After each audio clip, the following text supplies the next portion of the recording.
கிறிஸ்துவுக்குள் பிரியமுள்ள சகோதர சகோதரிகளை, நம்முடைய பிதாவாகிய தேவனாலும் கர்த்தராகிய இயேசு கிறிஸ்துவினாலும் கிருபையும் சமாதானம் உண்டாவதாக என்கிற அன்பின் வாழ்த்துக்களையும் வணக்கத்தையும் உங்கள் அனைவருக்கும் தெரிவித்துக் கொண்டு இன்றைக்கும் கூட நாம் பார்க்க போகிற பாடத்தின் தலைப்பானது ஏன் உபத்திரவங்கள் அவசியம். ஏன் உபத்திரவங்கள் அவசியம்? இதை இன்னும் தெளிவா சொன்னோம்னா, ஒரு தேவனுடைய பிள்ளைக்கு இந்த வாழ்க்கையில, இந்த பூமிக்குரிய வாழ்க்கையில ஏன் உபத்திரவங்கள் அவசியமா இருக்கிறது அப்படிங்கிறத குறித்து தான் இந்த நாளுக்குரிய ஒரு பாடமா நம்ம பார்க்க இருக்கிறோம். அப்போ உபத்திரவம் அப்படிங்கும்போது பாத்தீங்கன்னா, பொதுவா யாருமே விரும்பாத ஒரு வார்த்தை உபத்திரவம். உங்களுக்கு உபத்திரவம் வேணுமா அப்படின்னு சொல்லி கேட்டா யாருமே என்னதான் சொல்லுவாங்க? வேண்டாம் அப்படின்னு தான் சொல்லுவாங்க. ஏன்னா யாருமே விரும்பாத ஒரு காரியம் அந்த உபத்திரவம். இன்னைக்கு இந்த முழு மனுக்குலத்தையும் எடுத்துக்கிட்டீங்கன்னா, எல்லாரும் தவிர்க்க விரும்புகிற ஒரு காரியம் என்னன்னா உபத்திரவம் தான். அவங்க எல்லாருமே என்னத்தான் யோசிக்கிறாங்க அப்படின்னு சொல்லி பாத்தீங்கன்னா, நம்ம வாழ்க்கையில உபத்திரவம் மட்டும் நமக்கு வரக்கூடாது அப்படின்னு சொல்லி யோசிக்கிறாங்க. அதுக்காக தான் இன்னைக்கு முழு மனுக்குலமும் எடுக்கிற பிரயாசங்கள் நீங்க பாத்துட்டீங்கன்னா, எந்த உபத்திரவத்தையும் நம்ம என்ன பண்ணிடணும், மேற்கொண்டணுங்கிறதுக்காக தான் இன்னைக்கு முழு மனுக்குலமும் ஒரு பிரயாசப்பட்டு இருக்கிறாங்க. அவங்க சம்பாதிக்கிறதா இருக்கட்டும், வேலைக்கு போறதா இருக்கட்டும், பல காரியங்கள் செய்யறதா இருக்கட்டும், அவங்களுடைய முக்கியமான நோக்கம் எதுவா அதுல இருந்திருக்குன்னா, நாளைக்கு எனக்கு ஏதாவது ஒரு கஷ்டம் வந்துருச்சுன்னா, நாளைக்கு எனக்கு ஏதாவது ஒரு உபத்திரவம் வந்துருச்சுன்னா நான் என்ன பண்ணுவேங்கிறதா அவங்க எடுக்கக்கூடிய பிரயாசம் எல்லாமே எதை மையமா வச்சிருக்குன்னா, இந்த உபத்திரவத்தை மையமா தான் வச்சிருக்கு. ஒரு குடும்பம்னு எடுத்துக்கிட்டீங்கன்னா கூட ஒரு பெற்றோருடைய எண்ணம் என்னன்னா, நான் கஷ்டப்பட்டாலும் பரவாயில்ல, ஆனா பின்னாடி யாரும் கஷ்டப்படக்கூடாது, என் பிள்ளைகள் உபத்திரவப்பற்றக்கூடாது அப்படிங்கறத ஒரு பெற்றோருடைய எண்ணமா கூட இருக்கு. அப்ப பாருங்க, முழுக்க உலகம் முழுக்க எல்லாரும், அது மதங்கள்லாம் கிடையாது, எல்லாருடைய எண்ணமும் என்னவா இருக்குன்னா, உபத்திரவம் தன்னுடைய வாழ்க்கையில வரக்கூடாது. இன்னைக்கு பொதுவா கிறிஸ்தவர்களும் அதனாலதான் என்ன பண்றாங்கன்னா, மற்றவங்களை தங்களுடைய மதத்தார ஆக்குறதுக்கு, கிறிஸ்தவ மதத்தார ஆக்குறதுக்கு என்ன பண்றாங்க அப்படின்னு சொல்லி பாத்தீங்கன்னா, உங்க வாழ்க்கையில உபத்திரம் இருக்கா, கஷ்டங்கள் இருக்கா, பிரச்சனைகள் இருக்கா, நீங்க யாருக்கிட்ட வந்துருங்க, இயேசு கிறிஸ்து கிட்ட வாங்க, உங்களுக்கு உபத்திரவங்கள்லாம் என்னவாயிடும், இல்லாம போயிடும், உங்கள் துக்கம் சந்தோஷமா மாறிடும் அப்படின்னு சொல்லி என்ன பண்றாங்கன்னா, ஒரு வஞ்சனையா இந்த காரியங்களை வச்சு, அதாவது வசனம் சொல்லப்பட்டது வேற ஒரு காரியத்துக்காக, ஆனா இந்த வசனங்களை என்ன பண்றாங்கன்னா, தவறா என்ன பண்றாங்கன்னா பிரயோகிச்சு இன்னைக்கு அநேக ஜனங்களை, புறஜாதி ஜனங்களை கிறிஸ்தவர்களா கூட என்ன பண்ணிட்டு இருக்காங்கன்னா மாத்தி கொண்டு இருக்கிறாங்க. ஆனா அப்படி ஒருத்தர் கிறிஸ்துவத்துக்குள்ள வந்த பின்னாடி அவங்க வாழ்க்கையில உபத்திரவமே இருக்காதா அப்படின்னு சொல்லி பார்த்தா என்ன இருக்குங்க, உபத்திரவங்கள் அதிகம் இருக்கிறத நம்ம பாக்குறோம். அப்ப ஆண்டவராக இயேசு கிறிஸ்துவை ஏற்றுக்கொண்ட பிள்ளைகளினுடைய வாழ்க்கை எப்படி இருக்கும்? உபத்திரவம் இல்லாத எப்பொழுதுமே ஒரு சந்தோஷம் நிறைந்த வாழ்க்கையா இருக்குமா அப்படின்னு சொல்லி நம்ம பார்க்கும்போது, அப்போஸ்தலர் 14ஆம் அதிகாரம் 22வது வசனம், வேதம் அதை குறிச்சு என்ன சொல்லுது? அப்போஸ்தலர் 14:22, சீஷருடைய மனதை திடப்படுத்தி விசுவாசத்திலே நிலைத்திருக்கும்படி அவர்களுக்கு புத்தி சொல்லி, நாம் அநேக உபத்திரவங்களின் வழியாய் தேவனுடைய ராஜ்யத்தில் பிரவேசிக்க வேண்டும் என்று சொன்னார்கள். இன்னைக்கு அநேக கிறிஸ்தவ ஊழியக்காரங்க சொல்ற வார்த்தைக்கும் வேதம் சொல்ற வார்த்தைக்கும் பார்த்தா மிகப்பெரிய வித்தியாசம் இருக்கு. நீங்க இயேசு கிறிஸ்து கிட்ட வந்துட்டீங்கன்னா, இனி உங்களுக்கு கண்ணீர் இல்ல, கவலை இல்ல, கஷ்டம் இல்ல, உபத்திரவம் இல்ல, உங்க துக்கம் சந்தோஷமாய் மாறும், இப்படி எல்லாம் சொல்லி பிரசங்கமும் பண்றாங்க, பாட்டும் பாடுறாங்க. ஆனா வேதத்துல நம்ம பார்க்கும்போது அப்போஸ்தலர்கள் என்ன சொல்றாங்கன்னா, நாம் அநேக உபத்திரவங்களின் வழியாய் தேவனுடைய ராஜ்யத்தில் பிரவேசிக்க வேண்டும் என்று சொன்னார்கள். இதை இன்னொரு மொழிபெயர்ப்புல நீங்க பாத்தீங்கன்னா, நாம் பல வேதனைகள் வழியாகவே இறையாட்சிக்கு உட்பட வேண்டும். பல வேதனைகள் வழியா தான் இந்த பரலோக ராஜ்யத்துக்குரிய வாழ்க்கைக்கு நம்ம போய் ஆகணும் அப்படின்னு சொல்லுது. இன்னொரு மொழிபெயர்ப்பு பாத்தீங்கன்னா, தேவனுடைய ராஜ்யத்துக்குள் போவதற்கு நாம் பல உபத்திரவங்களை சந்தித்தே தீர வேண்டும், வேற வாய்ப்பே கிடையாது, நீங்க இந்த பாதையில உபத்திரவங்களை நீங்க சந்திச்சு தான் ஆகணும் அப்படின்னு ரொம்ப திட்டமும் தெளிவுமா அங்க வசனங்கள் சொல்றதை நம்ம பார்க்கிறோம். இந்த ஒரு வசன பகுதியை இவ்வளவு விளக்கம் கொடுக்குது. நமக்கு எல்லாருக்கும் தெரிந்த வசன பகுதிகள் நிறைய இருக்குது. அவரோடு பாடுகளை சகித்தோமானால் அன்றியும் தேவ பக்தியாய் நடக்க மனதாய் இருக்கிற யாவரும் துன்பப்படுவார்கள். அடுத்து நீங்க பாத்தீங்கன்னா பிலிப்பியர் அந்த வசனம் கூட வாசிங்க. பிலிப்பியர் 1ஆம் அதிகாரம் 29வது வசனம். பிலிப்பியர் 1ஆம் அதிகாரம் 29வது வசனம். ஏனெனில் கிறிஸ்துவினிடத்தில் விசுவாசிக்கிறதற்கு மாத்திரமல்ல, அவர் நிமித்தமாக பாடுபடுகிறதற்கும் உங்களுக்கு அருளப்பட்டிருக்கிறது. பாத்தீங்களா, கிறிஸ்துவினிடத்தில் விசுவாசிக்கிறதற்கு மாத்திரம் அல்ல, ஏதோ இயேசு கிறிஸ்துவ விசுவாசிச்சா போதும் பரலோகம் போயிடலாம், அப்படி கிடையாது.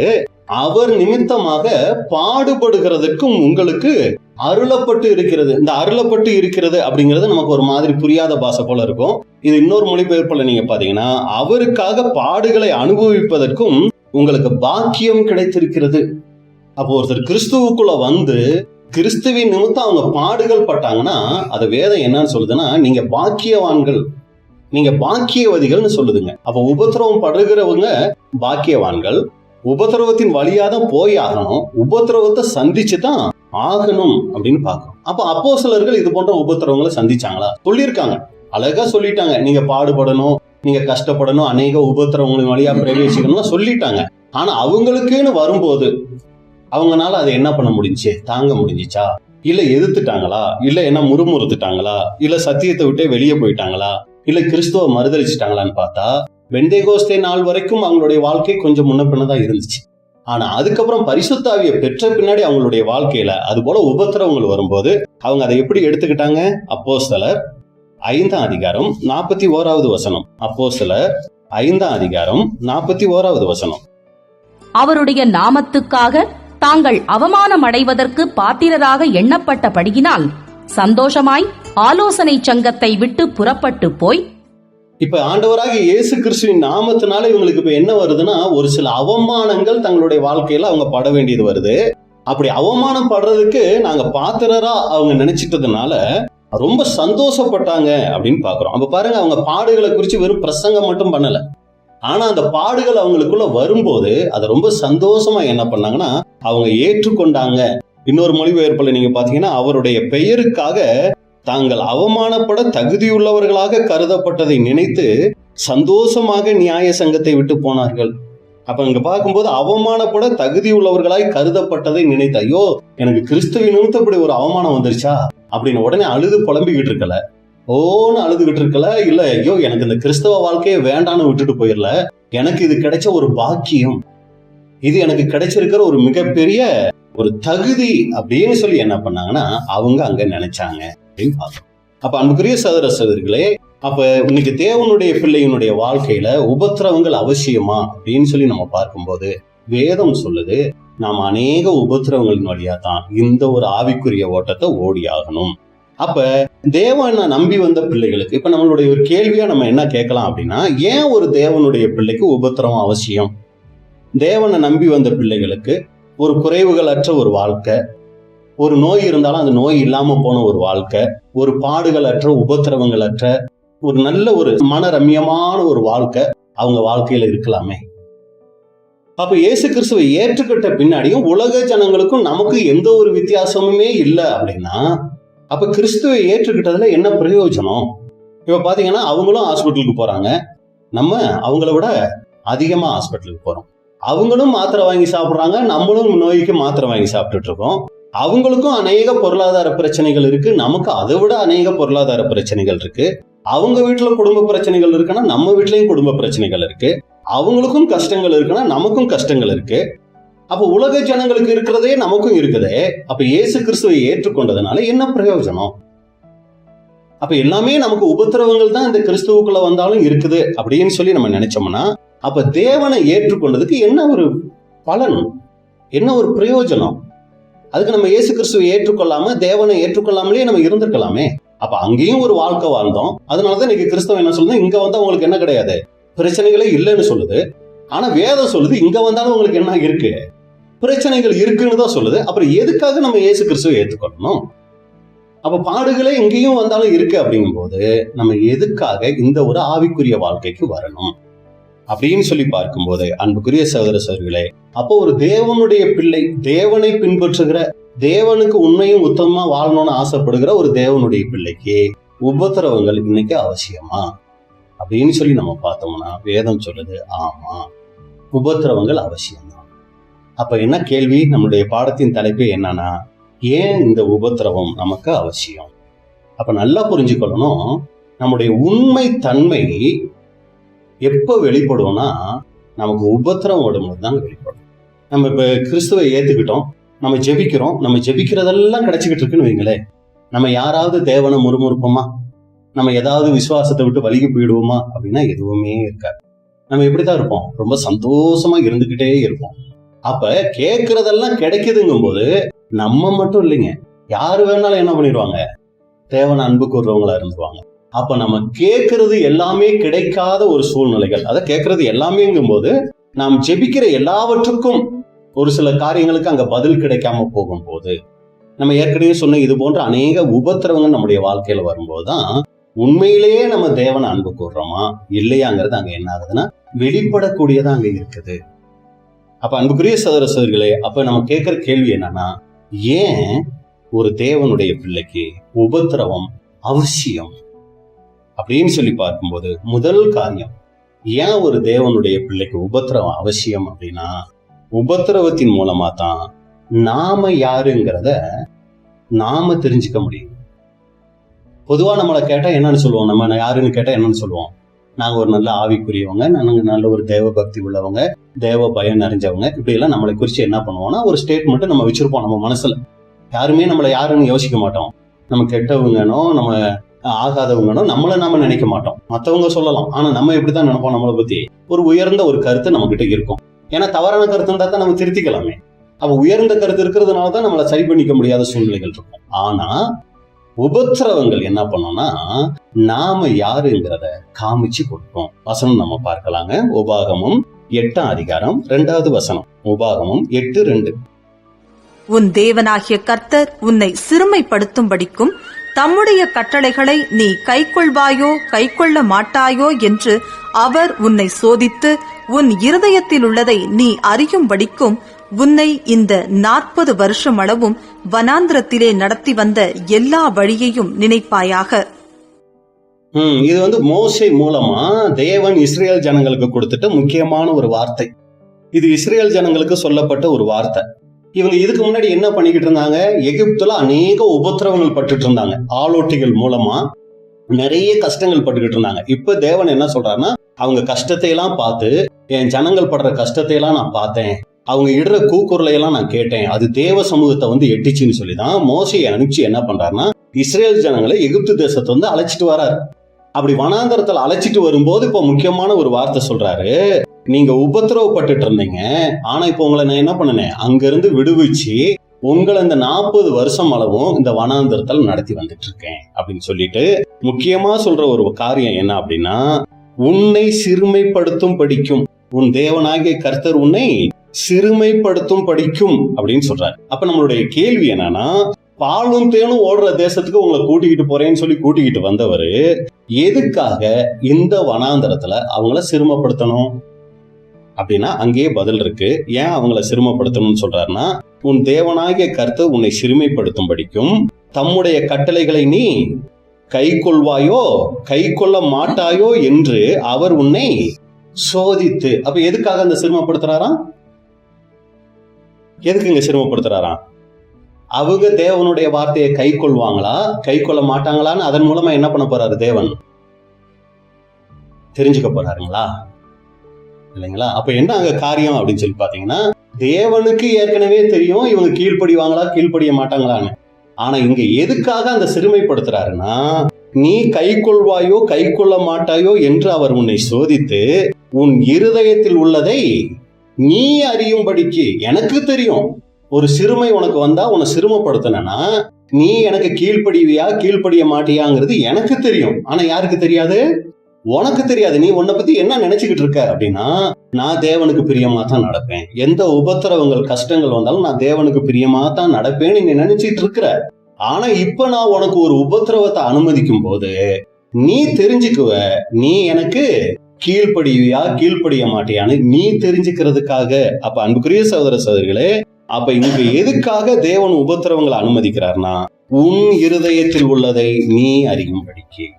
அப்ப அவங்க யாரு, அவங்க எப்படிப்பட்டவங்க, அவங்க இருதயம் எப்படிப்பட்டதுங்கிறத தெரிஞ்சுக்கிறதுக்காக தேவன் அந்த இஸ்ரேல் ஜனங்களுக்கு அங்க என்ன பண்ணார்னா உபத்திரவங்களை அனுமதிச்சார். பாருங்க, அவங்க வாழ்க்கையில பார்க்கும்போது எகிப்துல இருந்து புறப்படும் போது யாருக்காவது ஏதாவது ஒரு வித்தியாசம் இருந்துச்சான்னு பாத்தீங்கன்னா, மோசே ஆரோன் அவங்களை வழி நடத்தினாங்க. மற்றபடி இஸ்ரேல் ஜனங்கள்ல யாராவது பெரிய ஆளுங்க சின்ன ஆளுங்க அப்படிங்கிற மாதிரி இருந்தாங்களான்னா புறப்படும் போது அப்படியெல்லாம் இல்லைங்க. அந்தந்த கோத்திரத்துக்கு தலைவர்களை ஏற்படுத்தி வச்சா கூட எல்லாரும் எப்படி புறப்பட்டாங்கன்னா எல்லாருக்கும் ஒரே அழைப்பு தான், நீங்க பாதி பேரு செங்கடல் வரைக்கும் வாங்க, அதுக்கப்புறம் நீங்க வர வேண்டாம், நீங்க வனாந்திரத்துல இந்த தூரத்துக்கு வாங்க, அதுக்கப்புறம் நீங்க சீனாய் மலை வரைக்கும் வந்துட்டு அப்புறம் வர வேணாம். இப்படியெல்லாம் யாருக்குமே கிடையாதுங்க. எல்லாருக்கும் ஒரே அழைப்பு தான். என்னதுங்க? பாலும் தேனும் ஓடுகிற கானான் தேசம். யாருக்கும் வித்தியாசமே கிடையாதுங்க. எல்லாத்துக்கும் ஒரே அழைப்பு, ஒரே தலைமை. யாருன்னா மோசே தலைமையில தான், ஒரே வழிதான். நீங்க அந்த வழியில வாங்க, எல்லாரும் வனாந்தரத்தை சுத்திக்கிட்டு செங்கடலை கடந்துக்கிட்டு நாங்க ஈஸியா இந்த வழியில போயிடும். அப்படிலாம் எதுவுமே கிடையாதுங்க. எல்லாருக்கும் ஒரே அழைப்பு, ஒரே தலைமையில, ஒரே வழியில தான் அவங்க என்ன பண்ணாங்கன்னா நடந்து வந்தாங்க. அவங்க எல்லாரும் இப்படி ஒன்னா நடந்து வந்தாலும் அந்த நடந்து வந்த அத்தனை லட்சங்களில யாரு யாரு எப்படிப்பட்டவங்கிறத எது காட்டி கொடுத்துச்சு தெரியுங்களா? இந்த வனாந்தரம் தான் காட்டி கொடுத்துச்சு. இந்த வனாந்தரம் தான் வந்த அத்தனை பேத்துல யார் யார் எப்படிப்பட்டவங்கிறத இந்த வனாந்தரம், அதுல விசேஷமா சொன்னா அந்த வனாந்தரத்துல அவங்களுக்கு வந்துட்டு உபத்திரவங்கள் தான் அவங்க யார் யாருங்கிறத காமிச்சு கொடுத்துச்சு. இதை பாருங்க, வசனமா நம்ம பார்க்கலாம். இப்போ நேரம் சொன்னதை 1 கொரிந்தியர் 10ஆம் அதிகாரம் 1ல இருந்து ஒரு சில வசனங்கள் நம்ம வாசிக்கலாம். 1 கொரிந்தியர் 10ஆம் அதிகாரம் 1 முதல். இப்படி இருக்க சகோதரரே, நீங்கள் எவைகளை அறிய வேண்டும் என்று இருக்கிறேன் என்றால், நம்முடைய பிதாக்கள் எல்லாரும் மேகத்துக்கு கீழாயிருந்தார்கள். பாருங்க, இந்த எல்லாரும்ங்கிற வார்த்தை எத்தனை தடவை வருது பாருங்க. எல்லாரும் மேகத்துக்கு கீழாயிருந்தார்கள். எல்லாரும் சமுத்திரத்தின் வழியாய் நடந்து வந்தார்கள். எல்லாரும் சமுத்திரத்தின் வழியாய் நடந்து வந்தார்கள். எல்லாரும் மோசேக்குள்ளாக மேகத்தினாலும் சமுத்திரத்தினாலும் ஞானஸ்நானம் பண்ணப்பட்டார்கள். பாருங்க, எல்லாரும் மோசேக்குள்ளாக அங்க ஞானஸ்நானம் பண்ணப்பட்டாங்க. எல்லாரும் ஒரே ஞான போஜனத்தை புசித்தார்கள். எல்லாரும் ஒரே ஞான போஜனத்தை புசித்தார்கள். எல்லாரும் ஒரே ஞான பானத்தை குடித்தார்கள். எல்லாரும் ஒரே ஞான பானத்தை குடித்தார்கள். எத்தனை தடவை வருதுங்க? 5 தடவை எல்லாரும் வருது. அப்ப இது எதை குறிக்குது அப்படின்னு சொல்லி பாத்தீங்கன்னா, தேவனிடத்துல எந்த விதமான பட்சபாதமும் இல்லை. இவங்க பெரிய ஆளு, இவங்க சின்ன ஆளு, இவங்க படிச்சவங்க, இவங்க படிக்காதவங்க, இவங்க ஏழை, இவங்க பணக்காரன், எந்த பட்சபாதமும் இல்லை. எல்லாத்துக்கும் ஒரே அழைப்பு. எல்லாரும் மேகத்துக்கு கீழே, எல்லாரும் சமுத்திரத்தின் வழியா, எல்லாரும் மோசைக்குள்ளாக, எல்லாரும் ஒரே ஞான போஜனம், எல்லாரும் ஒரே ஞான பானம். இப்படி எல்லாம் இருந்தும் வசனம் எப்படி முடியுது? அப்படி இருந்தும், அடுத்த வசனம், அப்படி இருந்தும் அவர்களில் அதிகமான பேர்களிடத்தில் தேவன் பிரியமாய் இருந்ததில்லை. தேவன் சைடு ஏதாவது தப்பு இருந்துச்சா அப்படின்னு சொல்லி பாத்தீங்கன்னா இல்ல. எந்த பட்சபாதமும் இல்ல. எல்லாரையும் ஒண்ணு போல நடத்துறாரு. ஆனா அப்படி இருந்தும் அவங்க கிட்ட அநேகம் பேரிடத்தில், சிலர் இல்லைங்க, அநேகம் பேர்கிட்ட தேவன் பிரியமா இருக்க முடியல. அப்ப தேவன் சைடு தப்பானா? இல்ல, அந்த இஸ்ரேல் ஜனங்கள் சைடு தான் தப்பு. என்ன தப்பு? கீழே வசனம் வாசிங்க. ஆதலால் வனாந்தரத்திலே அவர்கள் அழிக்கப்பட்டார்கள். அவர்கள் இச்சித்தது போல நாமும் பொல்லாங்கானவைகளை இச்சியாதபடிக்கு இவைகள் நமக்கு திருஷ்டாந்தங்களாய் இருக்கிறது. ஏன் தேவனால அவங்க எல்லாருக்கிட்டையும் பிரியமா இருக்க முடியலன்னா, அந்த வனாந்தரத்துல ஒரு சில உபத்திரவங்கள்ல சிக்கிட்டாங்க. என்ன உபத்திரவம்? ஒரு சிலர் இச்சை அப்படிங்கிற விஷயத்துல என்ன ஆயிட்டாங்கன்னா விழுந்து போயிட்டாங்க. ஜனங்கள் புசிக்கவும் குடிக்கவும் உட்கார்ந்து விளையாட எழுந்திருந்தார்கள் என்று எழுதியிருக்கிறபடி அவர்களில் சிலர் விக்கிரக ஆராதனைக்காரர் ஆனது போல நீங்களும் ஆகாதிருங்கள்.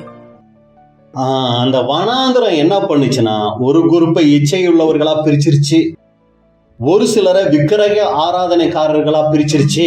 அப்புறம் அவர்களில் சிலர் வேசித்தனம் பண்ணி ஒரே நாளில் 23,000 பேர் விழுந்து போனார்கள். அதுபோல நாமும் வேசித்தனம் பண்ணாதிருப்போமாக. ஒரு சோதனை வந்தா இத்தனை லட்சம் பேர்ல ஒரு குரூப் வேசித்தனத்துல விழுந்து போவாங்கப்பா. அதை அவங்க தெரிஞ்சுக்கட்டும்.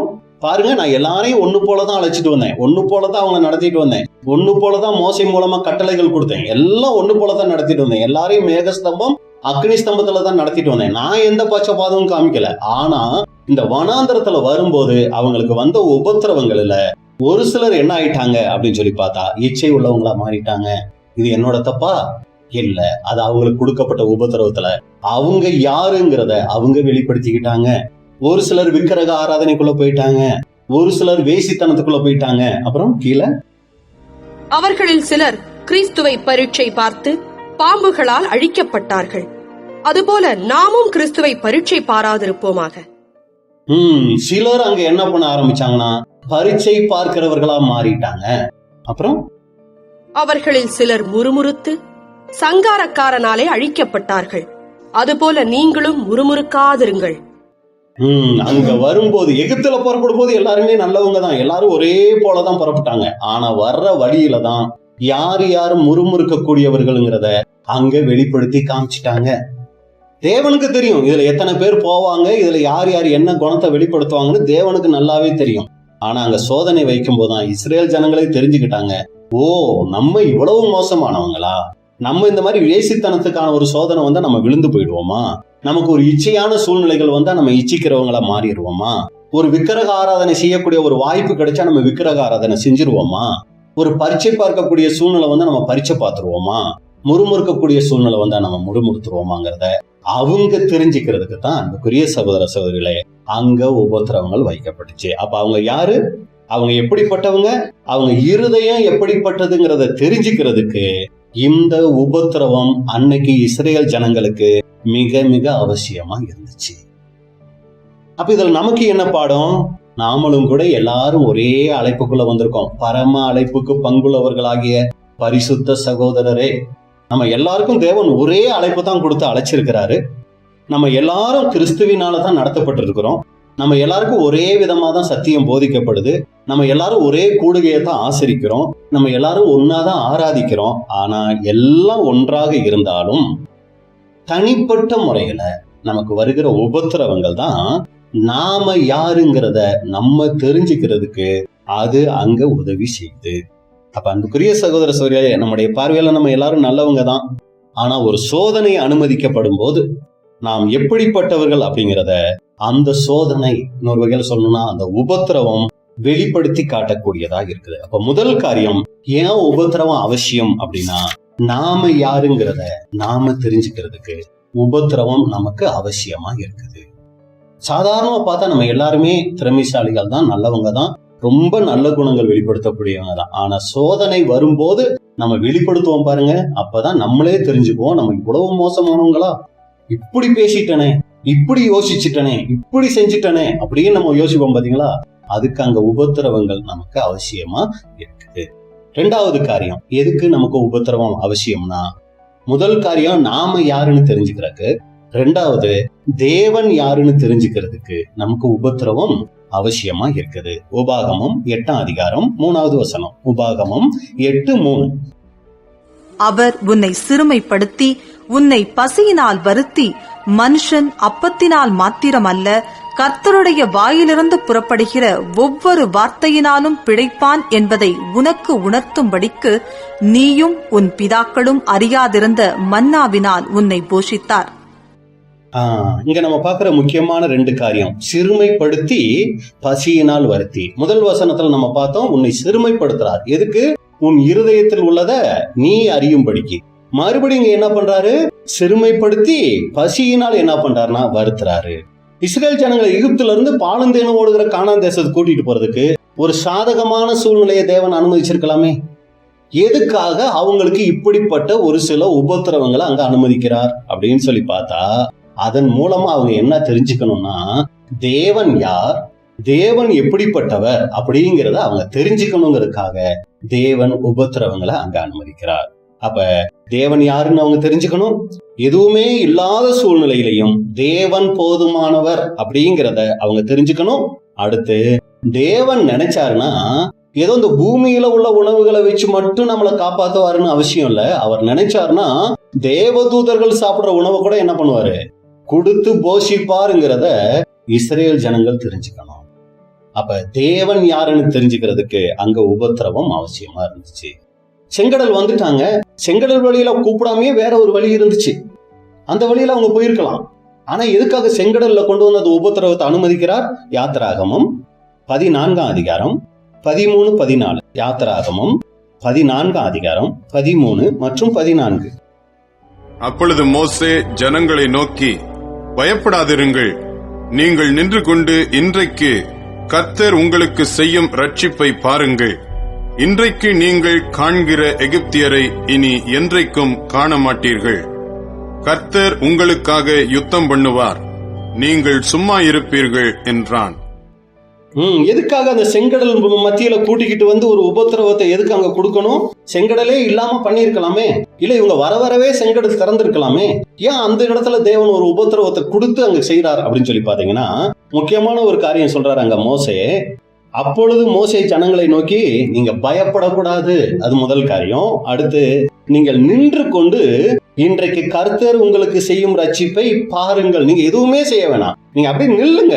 ஆண்டவர் உங்களுக்காக என்ன செய்யறார், அவர் எப்படிப்பட்டவருங்கிறத இது மூலமா நீங்க என்ன பண்ணுங்க, தெரிஞ்சுக்கங்க. இன்னைக்கு நீங்க பாக்குற எகிப்தியரை இனி என்னைக்கும் பார்க்க மாட்டீங்கிறதுக்கு இந்த உபத்திரவம் அவங்களுக்கு அவசியமா இருந்துச்சு. கர்த்தர் உங்களுக்காக யுத்தம் பண்ணுவார், நீங்கள் சும்மா இருப்பீர்கள் அப்படிங்கிறதுக்கு இந்த உபத்திரவம் அவங்களுக்கு அவசியமா இருந்துச்சு. அப்ப ஏன் உபத்திரவம் அவசியம்? தேவன் யாருங்கிறத தெரிஞ்சுக்கிறதுக்கு அங்க உபத்திரவம் அவசியமா இருந்துச்சு. இதுக்கப்புறம் மாறாங்கிற இடத்துக்கு வராங்க. அங்கேயும் பாத்தீங்கன்னா தண்ணி கசப்பா இருக்கு. ஏன் அந்த உபத்திரவம்? தேவன் நினைச்சாருன்னா கசப்பையும் என்ன பண்ணுவாரு, இனிப்பா மாத்துவாருங்கிறத அந்த ஜனங்கள் தெரிஞ்சு கொள்ளணும். அதுக்குத்தான் இந்த உபத்திரவத்தை அங்க என்ன பண்றாருன்னா அனுமதிக்கிறார். எதுக்காக பசியில போட்டு அவங்கள வாட்டுறாரு? ஏற்கனவே உபத்திரவப்பட்டு இருந்தாங்க, மறுபடி கூட்டிட்டு வந்து வனாந்தரத்துல எதுக்காக அந்த பசியில அவங்கள வாட்டணும் அப்படின்னா, அவங்க தேவன் அருளும் அந்த மன்னாவை அவங்க சாப்பிடணுங்கிற ஒரு ஆசீர்வாதத்தை பெற்றுக்கொள்ளணும். தேவன் அவ்வளவு ஒரு வல்லமை உள்ளவர், அவருடைய நடத்துதல் அவ்வளவு பெருசுங்கிறத அவங்க புரிஞ்சுக்கணுங்கிறதுக்காக தேவன் என்ன பண்றாருன்னா அது போன்ற உபத்திரவங்களை அங்க அனுமதிச்சார். அப்ப அன்புக்குரிய சகோதர சகோதரிகளே, ஏன் ஒரு தேவனுடைய பிள்ளையின் வாழ்க்கையில உபத்திரவங்கள் அவசியம்னா, முதலாவது அந்த உபத்திரவங்கள் மூலமா நாம யாருங்கிறத நம்ம தெரிஞ்சுக்கிறோம். ரெண்டாவது, தேவன் யாருங்கிறத அதன் மூலமா நம்ம தெரிஞ்சுக்கிறோம். மூணாவது, ரொம்ப முக்கியமான ஒரு காரியம், உண்மையான தேவனுடைய பிள்ளைகள் யாருங்கிறத அதன் மூலமா நம்ம தெரிஞ்சுக்கிறோம். எப்படி இது புரிஞ்சுக்கிறது? உண்மையான தேவனுடைய பிள்ளைகள் யாருங்கிறத உபத்திரவத்தின் மூலமா நம்ம தெரிஞ்சுக்கிறோம் அப்படின்னு சொல்லி பாத்தீங்கன்னா, அதுக்குதான் ஒரு உவமை சொல்றாரு, விதைப்பவன் பற்றிய உவமை. மத்தேயு 13 அதிகாரத்துல பாத்தீங்கன்னா 4 விதமான நிலங்கள். அது எதை குறிக்குதுன்னா 4 விதமான வகுப்பார். இன்னைக்கு சபைகள்ல இருப்பாங்க 4 விதமான வகுப்பார். அப்ப இந்த 4 விதமான வகுப்பார் எப்படி வேறு பிரிக்கப்படுறாங்க, எதன் மூலமா அவங்க வேறு பிரிக்கப்படுறாங்கிறத அருமையா அந்த உவமையில சொல்றாரு. அநேக நேரங்களை பார்த்திருக்கோம். இன்னைக்கு இந்த பாடத்துக்கு இசைஞ்ச வகையில அந்த ஒரு உவமையை நம்ம பார்ப்போம். மத்தேயு 13 அதிகாரம் 18 இருந்து வாசிங்க. ஆகையால் விதைக்கிறவனை பற்றிய உவமையை கேளுங்கள். ஒருவன் ராஜ்யத்தின் வசனத்தை கேட்டும் உணராதிருக்கும் போது பொல்லாங்கன் வந்து அவன் இருதயத்தில் விதைக்கப்பட்டதை பறித்துக் கொள்ளுகிறான். அவனே வழியருகே விதைக்கப்பட்டவன். கற்பாறை இடங்களில் விதைக்கப்பட்டவன் வசனத்தை கேட்டு உடனே அதை சந்தோஷத்தோடே ஏற்றுக்கொள்ளுகிறவன். ஆகிலும் தனக்குள்ளே வேறில்லாதவனாய் கொஞ்ச காலமாத்திரம் நிலைத்திருப்பான். வசனத்தின் நிமித்தம் உபத்திரவமும் துன்பமும் உண்டான உடனே இடறல் அடைவான். முள்ளுள்ள இடங்களில் விதைக்கப்பட்டவன் வசனத்தை கேட்கிறவனாயிருந்தும் உலக கவலையும் ஐசுவரியத்தின் மயக்கமும் வசனத்தை நெருக்கி போடுகிறதுனால் அவனும் பலனற்று போவான். நல்ல நிலத்தில் விதைக்கப்பட்டவனோ வசனத்தை கேட்கிறவனும் உணர்கிறவனுமாயிருந்து 100ஆகவும் 60ஆகவும் 30ஆகவும் பலன் தருவான் என்றார். அப்ப அன்புக்குரிய சகோதரர்களே, பாருங்க, ரொம்ப அருமையான ஒரு உவமை. நான் ஒண்ணு போல அழைப்பேன் எல்லாரையும், ஆனா அதுல வேறு பிரிக்கப்படுவாங்க 4 வகுப்பார். என்கிட்ட தப்பு கிடையாது, விதையில எந்த தப்புமே கிடையாது, விதை ஒண்ணுதான். ஆனா அந்த விதையை ஏற்றுக்கொள்கிற ஜனங்கள் இது போன்ற 4 விதமா இருப்பாங்க அப்படிங்கறதுதான் அங்க கொடுக்கிறாரு. அப்ப இதுல ஏன் ஒரு தேவனுடைய பிள்ளைக்கு உபத்திரம் அவசியம்னு சொல்லி பார்க்கும்போது, உண்மையான தேவனுடைய பிள்ளைகள் யார்? தேவ பிள்ளைகள்னா பொதுவா நம்ம எல்லாருமே யாருன்னா தேவ பிள்ளைகள் தான். ஆனா தேவனுடைய பார்வையில உண்மையான தேவனுடைய பிள்ளைகள் யார் அப்படிங்கிறத நிரூபிக்கிறதுக்கு அங்க உபத்திரவம் அவசியமா இருக்குது. இப்ப நம்ம அதை கண்டுபிடிக்கிறோம் பாருங்க. முதல் காரியம் 18வது வசனம் நம்ம பார்க்கிறோம். ஆகையால் விதைக்கிறவனை பற்றிய உவமையை கேளுங்கள். ஒருவன் ராஜ்யத்தின் வசனத்தை கேட்டும் உணராதிருக்கும் போது பொல்லாங்கன் வந்து அவன் இருதயத்தில் விதைக்கப்பட்டதை பறித்துக் கொள்கிறான். அவனே வழி அருகே விதைக்கப்பட்டவன். அப்ப முதல் காரியம் என்ன அப்படின்னு சொல்லி பாத்தீங்கன்னா, இவங்களும் வசனத்தை கேட்கிறாங்க. இதான் ரொம்ப கவனிக்க வேண்டிய விஷயம். இவங்களும் வசனத்தை கேட்கிறாங்க, ஆனா என்ன பண்றதில்ல, உணராது இருக்கும் போது அப்படிங்கும் போது இவங்க சத்தியத்தை கேட்கிறாங்க, ஆனா உணர்வு அடைய மாட்டாங்க. அப்படின்னா இது இன்னொரு மொழிபெயர்ப்பு போல எப்படி சொல்லுதுன்னா, புரிஞ்சிக்க மாட்டாங்க. என்ன சத்தியம் அப்படிங்கிறத அவங்க புரிந்து கொள்ள மாட்டார்கள். இது ஒரு வகுப்பார் சபையில இருப்பாங்க. அப்ப இவங்களுடைய நிலைமை என்ன அப்படின்னு சொல்லி பாத்தீங்கன்னா, சபைக்கு வருவாங்க, உட்காருவாங்க, சத்தியம் கேட்பாங்க, வெளியே போன உடனே இன்னைக்கு என்ன சத்தியம்னு சொல்லி யாராவது கேட்டா அவங்களுக்கு என்ன பண்ண தெரியாதுன்னா சொல்ல தெரியாது. அதை குறித்து எந்த விதமான உணர்வும் அவங்களுக்கு இருக்காது. இது முதல் வகுப்பார். சரிங்களா? இவங்களை பத்தி பாருங்க, பவுல் சொல்றாரு 2 தீமோத்தேயு 3 அதிகாரம் 7வது வசனம். 2 தீமோத்தேயு 3 அதிகாரம் 7வது வசனம். எப்போதும் கற்றாலும் ஒருபோதும் சத்தியத்தை அறிந்து உணராதவர்களாயிருக்கிற பெண் பிள்ளைகளுடைய வீடுகளில் இப்படிப்பட்டவர்கள் நுழைந்து அவர்களை வசப்படுத்திக் கொள்ளுகிறார்கள். இப்போது பாத்தீங்கன்னா, ஸ்திரீகளுக்கு பெண்களுக்கு மட்டும் சொல்லப்பட்டது போல இருக்கும், ஆனா இது ஆண்களுக்கும் சேர்த்துதான். சகோதரர் சொல்லும்போது கடைசி நாட்களில் சபைகளில் இப்படிப்பட்டவர்கள் அநேகர் இருப்பாங்க அப்படிங்கிறார். எப்படி இருப்பாங்களா? எப்போதும் கற்றாலும் ஒருபோதும் சத்தியத்தை அறிந்து உணராதவர்கள். அப்ப நம்மளே சிந்திச்சு பார்த்துக்கொள்ளணும். இன்னைக்கு பாத்தீங்கன்னா சத்தியம் பிரசங்கிக்கிறதுக்கு பாத்தீங்கன்னா நிறைய காரியங்கள் இருக்குங்க. இன்னைக்கு பாத்தீங்கன்னா சத்தியம் கேட்கறதுக்கு நிறைய வாய்ப்புகள். ஏதோ சபைக்கு வந்து முன்னெல்லாம் பாத்தீங்கன்னா சபைக்கு வந்து நேரடியா சத்தியத்தை கேட்டா மட்டும்தான் வாய்ப்பே. வேற எந்த ஒரு வகையிலும் தேவனுடைய வார்த்தையை கேட்கறதுக்கு வாய்ப்பே இல்லாம இருந்துச்சு. ஆனா இன்னைக்கு பாத்தீங்கன்னா சபைக்கு வந்து சத்தியம் கேட்கணுங்கிற அவசியமே இல்லாத அளவுக்கு இன்னைக்கு என்ன வாய்ப்பு போச்சு, சத்தியம் நிறைய பெருகி போச்சுங்க. காலையில நீங்க எந்திரிச்சதுல இருந்து சாயங்காலம் வரைக்கும் நீங்க கேட்டுக்கிட்டே இருக்கலாம். அவ்வளோ சத்தியங்கள் இன்னைக்கு யூடியூப் மூலமாவும் வந்துருச்சு, இன்னும் ஆடியோக்கள் மூலமாவும் வந்துருச்சு, நிறைய வந்துட்டே இருக்குதுங்க. ஆனா கேள்வி என்னன்னா, எவ்வளவு கற்றுட்டாலும் எவ்வளவு கேட்டுட்டாலும் ஒருபோதும் சத்தியத்தை அறிந்து உணராதவர்களா நாம இருந்துடுறோமா? பாருங்க, இப்படி ஒரு குரூப் இருப்பாங்க சபைகளில். இப்ப 2வது வகுப்பார் நீங்க பாத்தீங்கன்னா, அவங்கள பத்தி சொல்லும் போது, கற்பாறை இடங்களில் விதைக்கப்பட்டவன் வசனத்தை கேட்டு உடனே அதை சந்தோஷத்தோடு ஏற்றுக்கொள்கிறான். இது 2வது வகுப்பு. அப்ப முதல் வகுப்பு என்ன பண்றாங்க அப்படின்னு சொல்லி பாத்தீங்கன்னா, வழி அருகே விதைக்கப்பட்டவர். அது இன்னொரு மொழிபெயர்ப்புல பார்க்கும்போது பாதையோர நிலத்தை போல் இருப்பவராம். அவர் பார்த்தாலே பாதையோர நிலத்தை போல அவர் இருப்பாராம். இவங்களுக்கு வந்து வருவாங்க போவாங்களே ஒழிய சத்தியம் இவங்களுக்குள்ள எந்த விதமான கிரியையுமே செஞ்சிருக்காது. இது முதல் வகுப்பார்.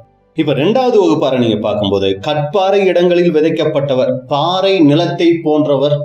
இந்த பாறை நிலத்தை போன்றவர் எப்படி இருப்பார் அப்படின்னு சொல்லி பார்த்தா, இவரை தான் ரொம்ப நம்ம கவனிக்கணும். ஏன்னா இவர் தான் நம்ம பாடத்துக்கு ரொம்ப மேட்ச் ஆகிறவர். இவர் என்ன பண்றாரு, வசனத்தை கேட்கிறார். ஏதாவது தப்பு இருக்குங்களா? இல்ல. சந்தோஷப்படுறாராம் வசனத்தை கேட்கும் போது. ஏதாவது தப்பு இருக்கா? சத்தியத்தை கேட்கும் போது ஒரு சந்தோஷம் வருதுன்னா அது ரொம்ப பாராட்டக்கூடிய விஷயம். சந்தோஷம் கூட அவர் பட்டிருக்கிறாரு. அடுத்து சத்தியத்தை ஏற்றுக்கொள்ளவில்லைன்னு இருக்குங்களா? சத்தியத்தை ஏற்றுக்கொண்டார். பாருங்க, 3ம் ஒரு தேவனுடைய பிள்ளைக்கு இருக்கக்கூடிய அருமையான குணலட்சணங்கள். வசனத்தை கேட்டாரு, அந்த வசனத்தை கேட்டு ரொம்ப சந்தோஷம் கூட ஆனாரு. அடுத்து அந்த வசனத்தை அப்படியே என்ன பண்ணிட்டாரு, தன்னுடைய வாழ்க்கைக்கு ஏற்றுக்கிட்டாரு, கீழ்ப்படிய ஆரம்பிச்சிட்டாரு. இது ஒரு தேவ பிள்ளைக்கு இருக்க வேண்டிய அருமையான குணலட்சணம். அதை இந்த பாறை நிலத்தை போன்றவர் செஞ்சாரு. ஆனா அடுத்த வசனம் எப்படி ஆரம்பிக்குதுன்னா, ஆகிலும். நல்லதுதான், வசனத்தை கேட்டது நல்லதுதான், அது நிமித்தம் ஒரு சந்தோஷம் வந்துச்சுறது ரொம்ப நல்லதுதான், அந்த சத்தியத்தை அப்படியே ஏத்துக்கிட்டது ரொம்ப ரொம்ப நல்லதுதான்.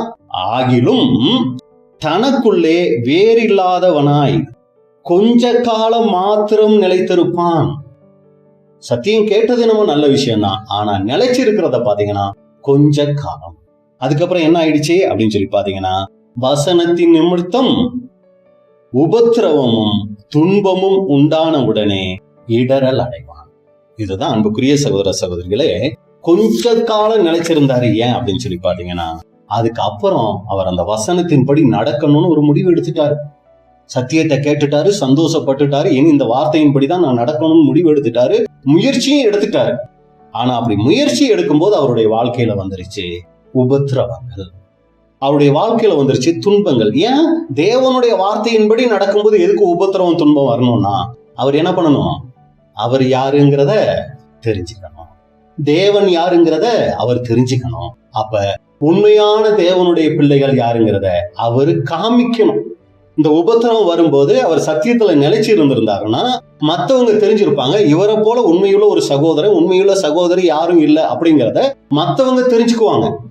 ஆனா இந்த உபத்திரவம் வந்த உடனே இந்த கற்பாறை நிலத்தை போல இருந்தவர் என்ன ஆயிட்டாருன்னா இடரல் அடைஞ்சிட்டாரு. இது இன்னொரு மொழிபெயர்ப்புல பாத்தீங்கன்னா விசுவாசத்தை விட்டே அவர் என்ன பண்ணிடுறாருன்னா போயிடுறாரு. அப்ப உபத்திரவம் தேவ பிள்ளைகள் யாருங்கிறத அங்க வெளிப்படுத்தி காமிக்குது.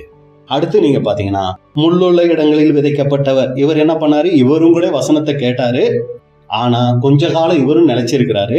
அதுக்கப்புறம் அதுல அங்க வசனத்துல இல்ல, ஆனா அதான் அங்க வருது கொஞ்ச நாள் அந்த வசனத்துல. ஏன்னா அந்த ஊமையில நீங்க பாத்தீங்கன்னா முள்ளுள்ள அந்த விதைச்ச உடனே அது கருகி போயிடல, அதுவும் வளர்ந்துச்சு, ரொம்ப செழிப்பா நல்லா வந்துச்சு. ஏன்னா அந்த முள்ளுள்ள இடம் ரொம்ப செழிப்பான இடமா இருக்குமா. இஸ்ரேல் தேசத்துல பாத்தீங்கன்னா வழியோரம் இருக்கிற நிலம் அது கடினமா இருக்கும். அடுத்து பாறை நிலத்துல அது பாறைகள் நிறைஞ்ச சுண்ணாம்புக்கள் நிறைஞ்ச ஒரு இடம். அடுத்து இந்த முள்ளுள்ள இடம் பாத்தீங்கன்னா அது ரொம்ப செழிப்பான இடமா. அதனால அதுல இந்த விதை உளுந்த உடனே ரொம்ப அருமையா என்ன பண்ணுச்சுன்னா வளர்ந்து வந்துச்சு. ஒரு குறிப்பிட்ட வளர்ச்சிக்குள்ள அது வந்துச்சு. ஆனா அதுக்கப்புறம் அதுக்குள்ள என்ன வந்துடுச்சு அப்படின்னு சொல்லி பாத்தீங்கன்னா உலக கவலையும் ஐஸ்வர்யத்தின் மயக்கமும் வசனத்தை நெருக்கி போடுகிறதினால் அவனும் பலனற்று போவான். இவரும் வசனத்தை கேட்டாரு, ஆனா இவருக்கு ஒரு உபத்திரவம் வந்துச்சு. இவர் தேவனுடைய பிள்ளையா இல்லையாங்கிறத வெளிப்படுத்துறதுக்கு இவருக்கு ஒரு உபத்திரவம் வந்துச்சு. அதுதான் உலக பிரகாரமான கவலைகள். அவங்கள போல 4 பேரை போல நானும் இல்லையே, அவங்கள மாதிரி நானும் இல்லையே, அந்த மாதிரி ஒரு கவலை. அடுத்து நீங்க பாத்தீங்கன்னா ஐஸ்வர்யத்தின் மேல அதனால மயக்கம் வசனத்தை அங்க நெருக்கி போட்டுருச்சு. அடுத்து 4வது நம்ம பார்க்கும்போது நல்ல நிலத்தில் விதைக்கப்பட்டவனோ வசனத்தை கேட்கிறவனும் உணர்கிறவனுமாய் இருந்து 100ஆகவும் 60ஆகவும் 30ஆகவும் அங்க பலன் தருவான். அப்ப இவரும் பாத்தீங்கன்னா வசனத்தை கேட்டாங்க, நாளையும் பாத்தீங்கன்னா வசனத்தை கேட்டாங்க. இவரும் வசனத்தை கேட்கிறாரு. இவர்கிட்ட நடந்த ஒரு முக்கியமான விஷயம், முதல் பாதையோரத்தில் நம்ம பார்க்கும்போது உணர்வு இல்லை அப்படின்னு சொல்லி பார்த்தோம். இந்த 4வதுல பாக்குறோம் உணர்வு அடைந்து. அப்படின்னா என்ன அர்த்தம், அதன் அர்த்தத்தை புரிந்து கொண்டார். சத்தியம் வரும்போதே இந்த சத்தியம் இதைத்தான் எனக்கு சொல்ல வருது, இந்த சத்தியத்தின் மூலமா இதைத்தான் தேவன் எனக்கு வெளிப்படுத்துறதுக்கு சித்தம் வச்சிருக்கிறார். இவர் வசனத்தை புரிஞ்சுக்கிட்டாரு. அதுக்கு என்ன பண்ணார்னா அதுக்கு ஏற்ற வாழ்க்கைக்கு தன்னை அர்ப்பணிக்கிறார். அதாங்க வசனம் சொல்லுது, பலன் கொடுக்கிறார். அப்ப அன்புக்குரிய சகோதர சகோதரிகளே, நம்மளே யோசிச்சு பார்க்கணும். நம்மளும் நிறைய சத்தியங்கள் கேட்கிறோம், உணர்வு அடைகிறோமா நம்ம யோசிச்சு பார்க்கணும். ஏன்னா உணர்வே நமக்கு வரல அப்படின்னா நம்ம ஃபர்ஸ்ட் லிஸ்ட்ல போயிடுவோம். இல்ல பிரதர், உணர்வு அடையுது, சந்தோஷமும் வருது, ஆனா கொஞ்ச நாள் தான் என்னால நிக்க முடியுது அந்த சத்தியத்துல, அப்புறம் நான் விழுந்து போயிடுறேன்னா நம்ம 2வது லிஸ்ட்டுக்கு வந்துருவோம். இன்னொரு 3வது லிஸ்ட்ல என்ன ஆகுதுன்னா, பிரதர் சத்தியமெல்லாம் கேட்டு நல்லா வந்துட்டு இருக்கேன், ஆனா திடீர்னு உலக கவலையில நான் மாட்டிடுறேன், ஐஸ்வர்யத்தின் மயக்கத்துக்குள்ள நான் போயிடுறேன் அப்படின்னா நம்ம 3வது லிஸ்ட்.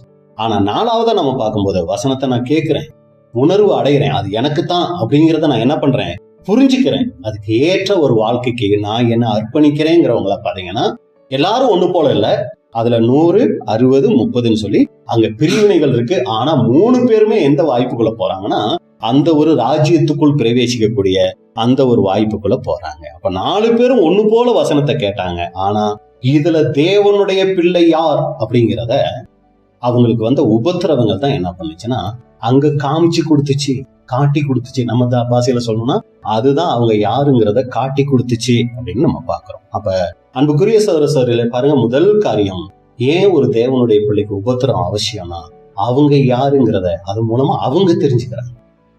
2வது தேவன் யாருங்கிறத அது மூலமா அவங்க தெரிஞ்சுக்கிறாங்க. 3வது தேவ பிள்ளைகள், உண்மையான தேவனுடைய பிள்ளைகள் யாருங்கிறத அவங்களுக்கு உபத்திரவம் வரும்போது அவங்க வெளிப்படுத்துகிற குணலட்சணங்கள்ல இருந்து இவங்க கண்டுபிடிச்சுக்கிறாங்க, இவங்க தேவனுடைய பிள்ளை. இன்னொரு உவமை கூட நம்ம பார்க்கலாம். கற்பாறையின் மேல் கட்டப்பட்ட வீடு, மத்தேயு 7ஆம் அதிகாரம் 24 முதல் 27 வரை. மத்தேயு 7ஆம் அதிகாரம் 24 முதல் 27 வரை. ஆகையால் நான் சொல்லிய இந்த வார்த்தைகளை கேட்டு இவைகளின்படி செய்கிறவன் எவனோ. பாத்தீங்களா, இங்கேயும் என்ன வருதுங்க, அதேதான் வருது. நான் சொல்லிய இந்த வார்த்தைகளை கேட்டு இவைகளின்படி செய்கிறவன் எவனோ அவனை கன்மலையின் மேல் தன் வீட்டை கட்டின புத்தியுள்ள மனுஷனுக்கு ஒப்பிடுவேன். பெருமழை சொரிந்து பெருவெள்ளம் வந்து காற்று அடித்து அந்த வீட்டின் மேல் மோதியும் அது விழவில்லை. ஏனென்றால் அது கன்மலையின் மேல் அஸ்திபாரம் போடப்பட்டிருந்தது. நான் சொல்லிய இந்த வார்த்தைகளை கேட்டு இவைகளின்படி செய்யாதிருக்கிறவன் எவனோ அவன் தன் வீட்டை மணலின் மேல் கட்டின புத்தியில்லாத மனுஷனுக்கு ஒப்பிடப்படுவான். பெருமழை சொரிந்து பெருவெள்ளம் வந்து காற்று அடித்து அந்த வீட்டின் மேல் மோதின போது அது விழுந்தது, விழுந்து முழுவதும் அழிந்தது என்றார். அப்ப அன்புக்குரிய சகோதரர்களே, பாருங்க, 2 வீடு உங்க கற்பனைக்கு கொண்டு வந்துருங்க. 2 வீடு இருக்குது. 2 வீடுமே ஒண்ணு போலவே இருக்குது.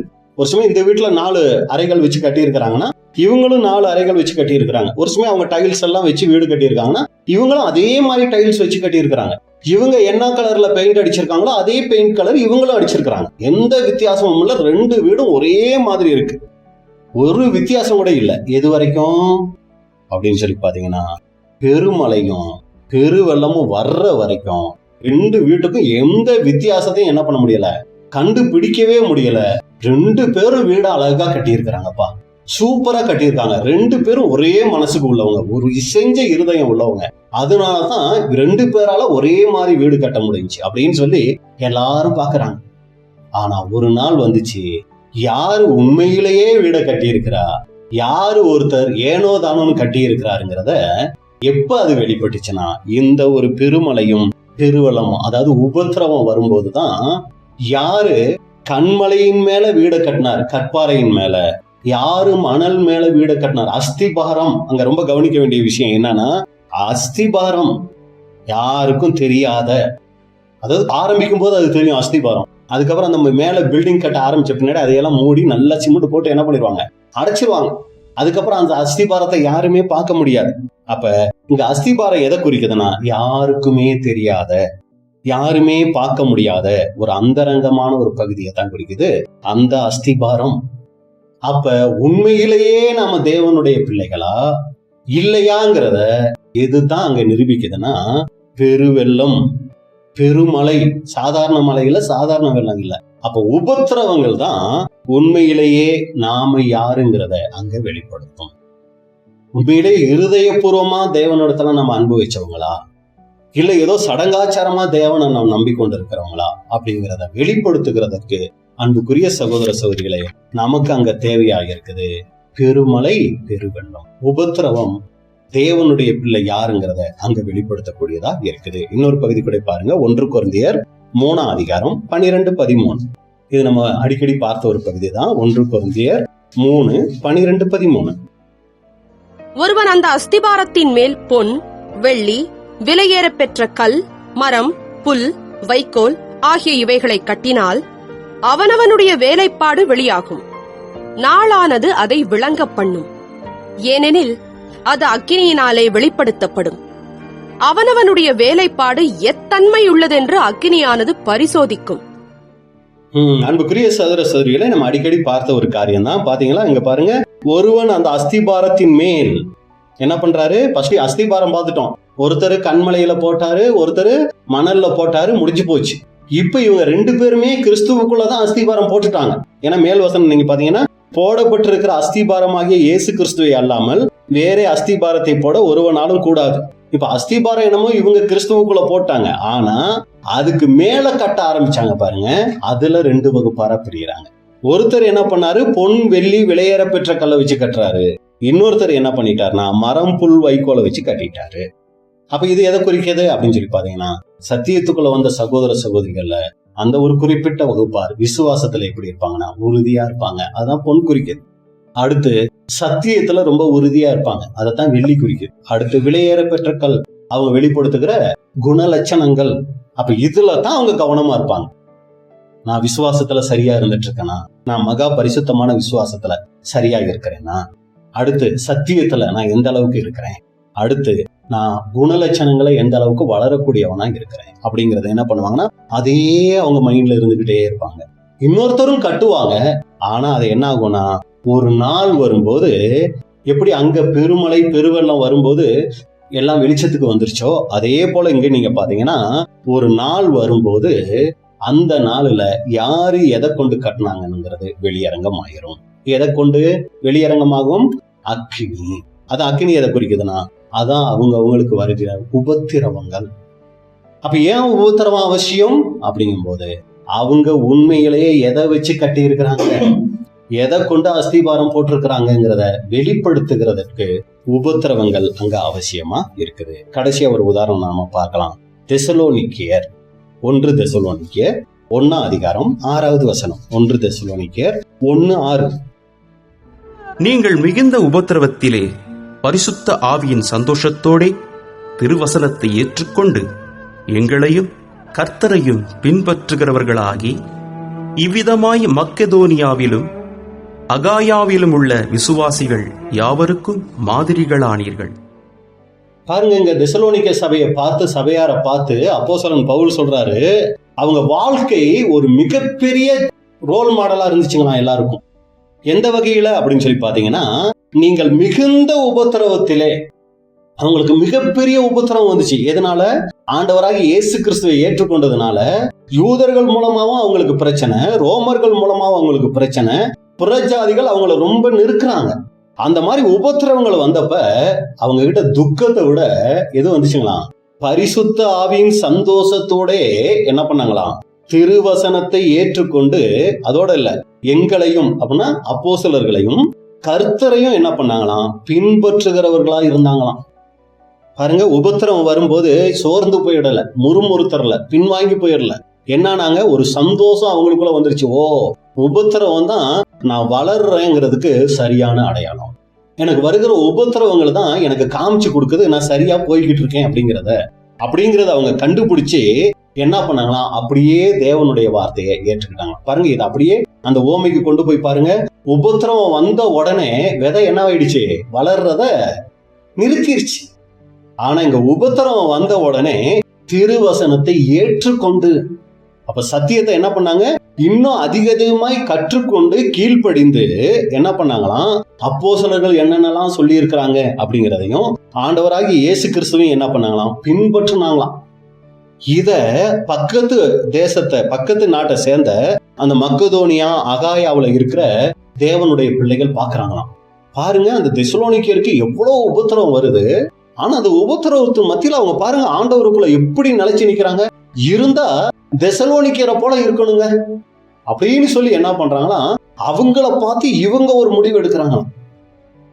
இத பவுல் அங்க எழுதுறாரு. அவங்களுக்கு நீங்க ஒரு ரோல் மாடலா இருந்தீங்க, ஒரு முன்மாதிரியா இருந்தீங்கிறார்.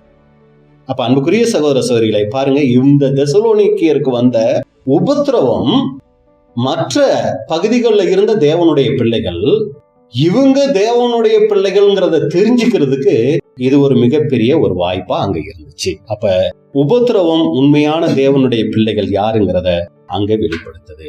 அப்ப ஒரு தேவனுடைய பிள்ளைக்கு உபத்திரவங்கிறது அவசியம். ஏன்? அவங்க யாருங்கிறத அதன் மூலமா தெரிஞ்சுக்கிறாங்க, தேவன் யாருங்கிறத அதன் மூலமா தெரிஞ்சுக்கிறாங்க, உண்மையான தேவனுடைய பிள்ளைகள் யாருங்கிறதையும் அதன் மூலமா தெரிஞ்சுக்கிறாங்க. அதனாலதான் பேதுரு சொல்றாரு, 1 பேதுரு 1:6 1 பேதுரு 1:6 இதிலே நீங்கள் மிகவும் சந்தோஷப்படுகிறீர்கள். அந்த ஜனங்களுக்கு வந்த உபத்திரவங்களை பத்தி சொல்றாரு. அந்த உபத்திரவத்தின் மத்தியில நீங்க ரொம்ப சந்தோஷப்பட்டீங்க. என்றாலும் துன்பப்பட வேண்டியது அவசியமானதால். அப்ப பாத்தீங்கன்னா சத்தியம் கேட்கிறாங்க, இயேசு கிறிஸ்துவை ஏத்துக்கிறாங்க, ஒரு பெரிய சந்தோஷத்துக்குள்ள வர்றாங்க. ஆனாலும் இந்த மட்டும் சந்தோஷம் இல்ல, உபத்திரமும் உங்களுக்கு இருக்குது.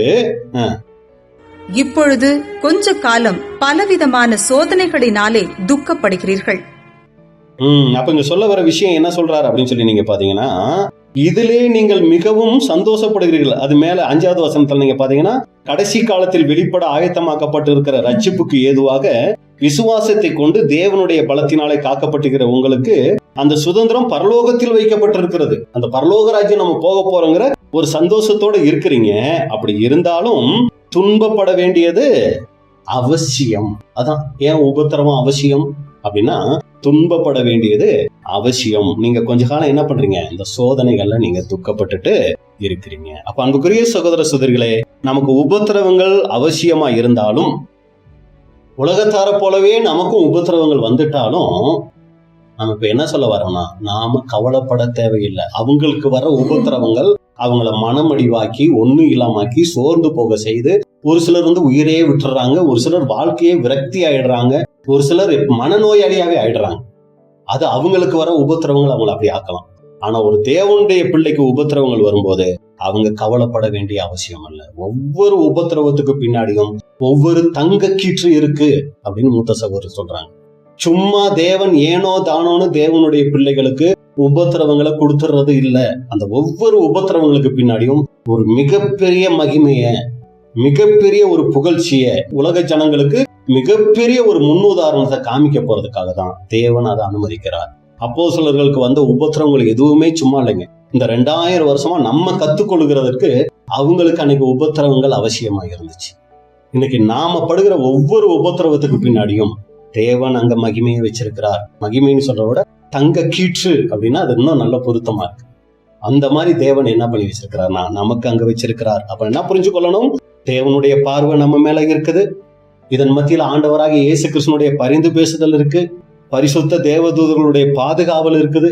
இதுக்கு எல்லாவற்றுக்கும் மேலாக இங்க ரொம்ப அற்பமா கேவலமா நம்ம மரிச்சாலும் கூட மிகப்பெரிய மகிமைய தேவன் நமக்கு அங்க வச்சிருக்கிறார். 1 பேதுரு 5ஆம் அதிகாரம் 10 மற்றும் 11. 1 பேதுரு 5ஆம் அதிகாரம் 10 மற்றும் 11வது வசனம். கிறிஸ்து இயேசுவுக்குள் நம்மை தமது நித்திய மகிமைக்கு அழைத்தவராயிருக்கிற சகல கிருபையும் பொருந்திய தேவன் தாமே கொஞ்ச காலம் பாட அனுபவிக்கிற உங்களை சீர்படுத்தி, ஸ்திரப்படுத்தி, பலப்படுத்தி நிலைநிறுத்துவாராக. அவருக்கு மகிமையும் வல்லமையும் சதா காலங்களிலும் உண்டாயிருப்பதாக. ஆமென். அன்புக்குரிய சகோதர சகோதரிகளே, 1வது அதிகாரத்துல பார்க்கும்போது பேதுரு எப்படி ஆரம்பிக்கிறார்னா, நீங்க துன்பப்பட வேண்டியது அவசியம் அப்படின்னு சொல்லி ஆரம்பிச்சுட்டு கடைசி 5ஆம் அதிகாரத்தை எப்படி முடிக்கிறார்னா, கிறிஸ்து இயேசுவுக்குள் தம்மை நமது நித்திய மகிமைக்கு அழைத்தவராய் இருக்கிற சகல கிருபையும் பொருந்திய தேவன் தாமே கொஞ்ச காலம் தான், இது ரொம்ப நாள் கிடையாது. இந்த பாடு அனுபவிக்கிற உங்களை என்ன பண்றாரு? இதன் மூலமா சீர்படுத்திக்கிட்டு இருக்கிறார். எப்ப சீர்படுத்த முடியும்? நாம யாருங்கிறத நம்ம தெரிஞ்சுக்க போகும்போது, நம்ம கிட்ட இருக்கிற தவறுகளை நம்ம புரிஞ்சுக்கும் போது அங்க சீர்படுத்தப்படுகிறோம். சீர்படுத்தி அப்புறம் என்ன பண்றாரு?